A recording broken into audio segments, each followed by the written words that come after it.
Halo semuanya, pada kesempatan kali ini, kami dari kelompok 5 akan mempresentasikan tentang materi siklus manajemen sumber daya manusia dan penggajian.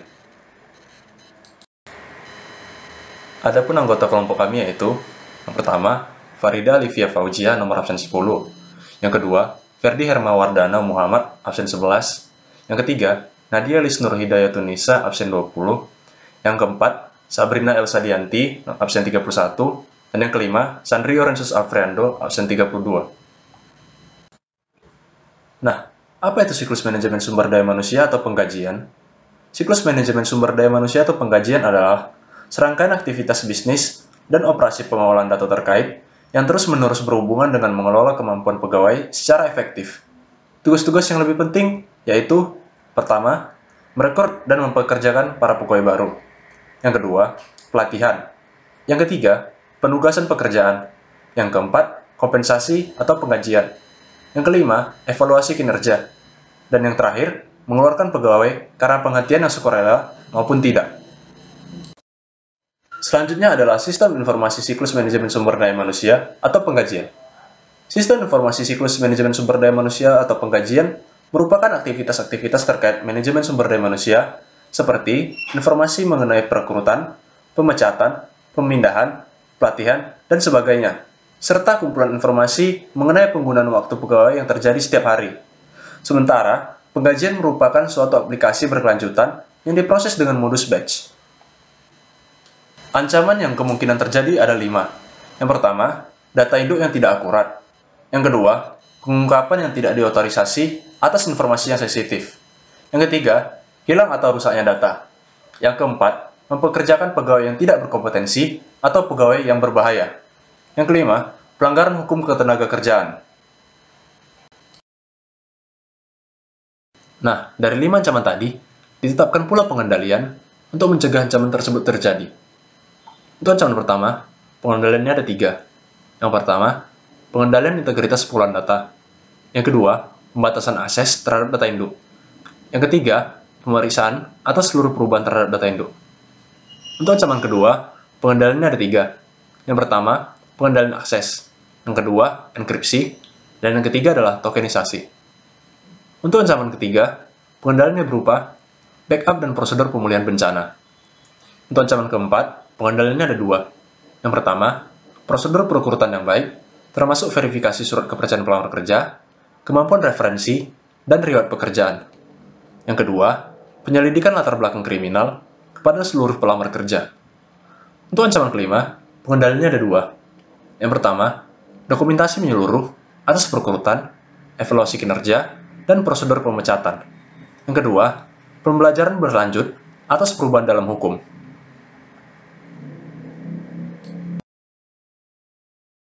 Nah, kali ini kita akan membahas tentang aktivitas siklus penggajian.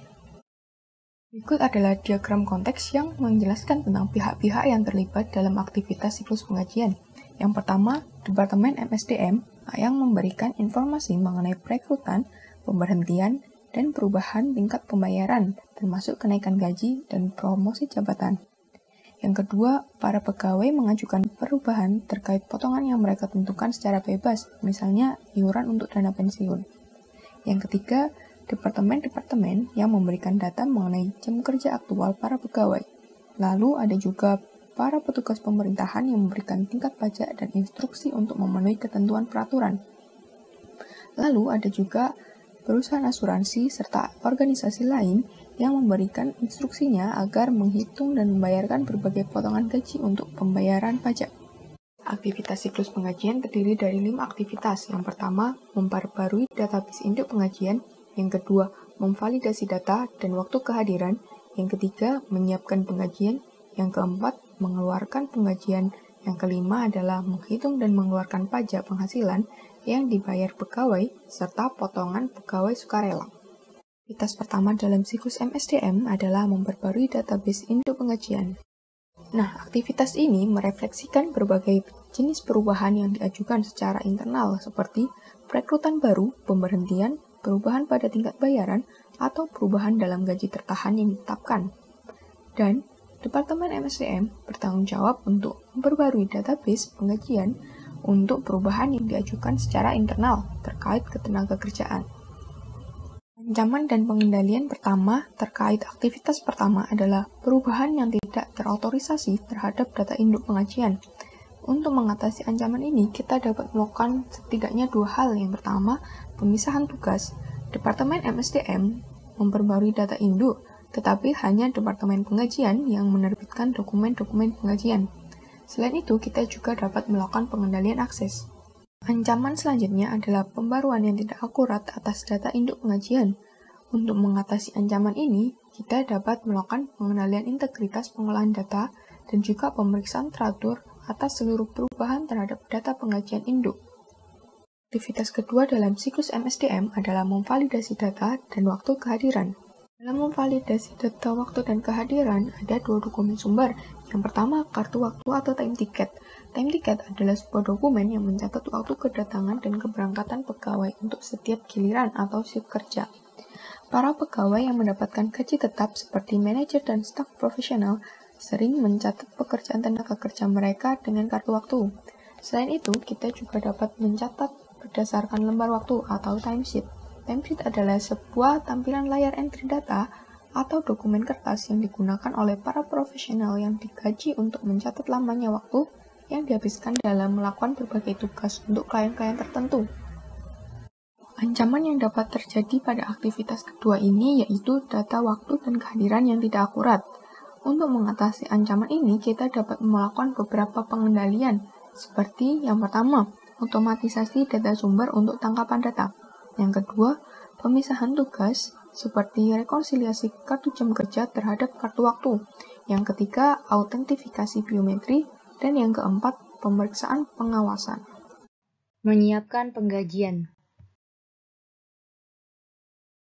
Proses dalam menyiapkan penggajian. Langkah pertama adalah mengedit dan mensortir transaksi penggajian yang divalidasi. Kedua, menggunakan file transaksi penggajian yang disortir untuk menyiapkan cek gaji dan menghitung gaji kotor. Lalu ketiga, menjumlahkan potongan penggajian dan menguranginya dengan gaji kotor. Lalu keempat, menghitung gaji bersih dan memperbarui file induk penggajian. Langkah kelima, membuat daftar penggajian dan potongan. Dan terakhir, langkah keenam adalah sistem mencetak cek gaji pegawai, biasanya beserta laporan pendapatan. Ancaman dan pengendalian dalam aktivitas menyiapkan penggajian. Ancamannya adalah kesalahan-kesalahan dalam memproses penggajian. Terdapat 4 pengendalian untuk ancaman tersebut. Yang pertama adalah pengendalian integritas pengolahan data yang terbagi menjadi 3, yaitu pertama total batch, kedua cross-putting daftar penggajian, yang ketiga akun clearing penggajian. Selanjutnya pengendalian yang kedua adalah memeriksa pengawasan atas daftar penggajian dan laporan lainnya. Yang ketiga, menerbitkan laporan pendapatan kepada para pegawai. Dan yang keempat, pemeriksaan atas panduan IRS untuk memastikan klasifikasi yang layak pada para pekerja, baik pegawai atau kontraktor independen. Mengeluarkan penggajian. Proses dalam aktivitas mengeluarkan penggajian. Langkah pertama, setelah cek gaji disiapkan, petugas penggajian memeriksa dan menyetujui daftar penggajian, lalu menyisipkan voucher pencairan. Langkah kedua, kasir menyiapkan dan menandatangani sebuah cek atau EFT yang mentransfer dana dari rekening bank penggajian perusahaan. Langkah ketiga, jika masih menggunakan cek kertas, kasir memeriksa, menandatangani, dan mendistribusikan cek gaji pegawai, lalu mentransfer kembali cek gaji yang tidak diakui dan dikirim ke Departemen Audit Internal untuk ditinjau kembali. Yang keempat, ada 2 opsi untuk mengeluarkan penggajian. Yang pertama, setoran langsung, jadi gaji langsung dikirimkan ke rekening masing-masing karyawan atau membayar dengan kartu debit penggajian. Ini opsi untuk yang tidak memiliki rekening. Ancaman dan pengendalian dalam aktivitas mengeluarkan penggajian. Ancamannya yaitu pencurian atau distribusi yang curang atas slip gaji. Misalnya, pencurian cek gaji, penerbitan cek gaji ke pegawai fiktif, atau penerbitan cek gaji ke pegawai yang telah diberhentikan. Hal ini dapat menimbulkan peningkatan biaya dan hilangnya kas. Terdapat 9 pengendalian untuk mengatasi ancaman ini.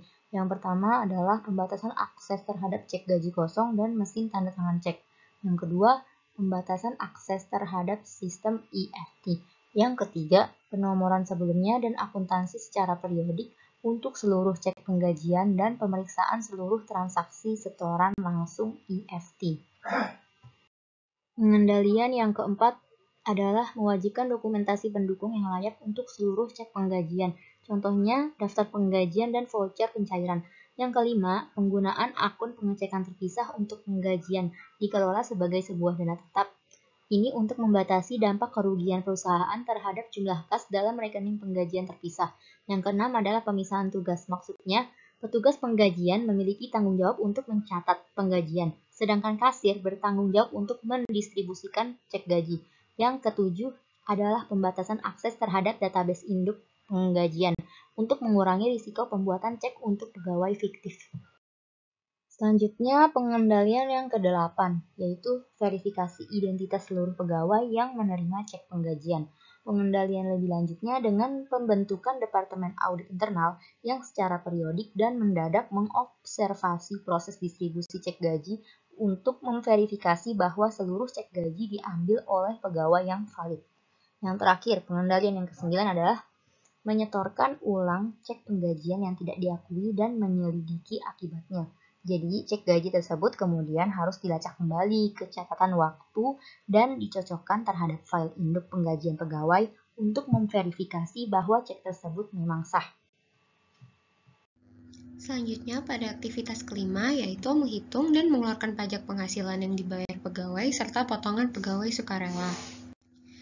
Proses pada menghitung dan mengeluarkan pajak penghasilan yang dibayar pegawai ini diawali dengan atasan membayar pajak Social Security, yaitu tambahan terhadap jumlah potongan dari cek gaji pegawai. Lalu, memastikan dana lain yang dikurangkan dari cek pegawai dihitung dibayar secara tepat, seperti tunjangan, dukungan anak, kebangkrutan, kesehatan, dan lain-lain.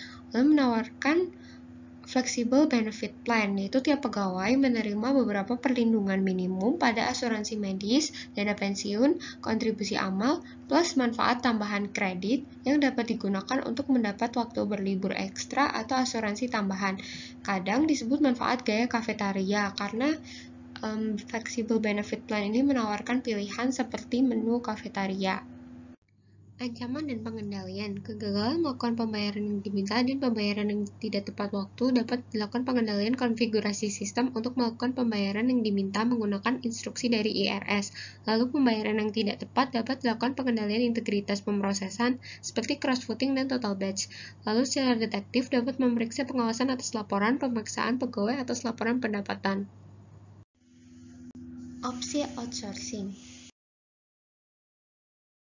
Opsi outsourcing untuk melakukan pemrosesan penggajian yang pertama bisa melalui biro jasa penggajian, yaitu mengelola file induk penggajian untuk tiap kliennya dan menjalankan aktivitas pemrosesan penggajian untuk sebuah bayaran.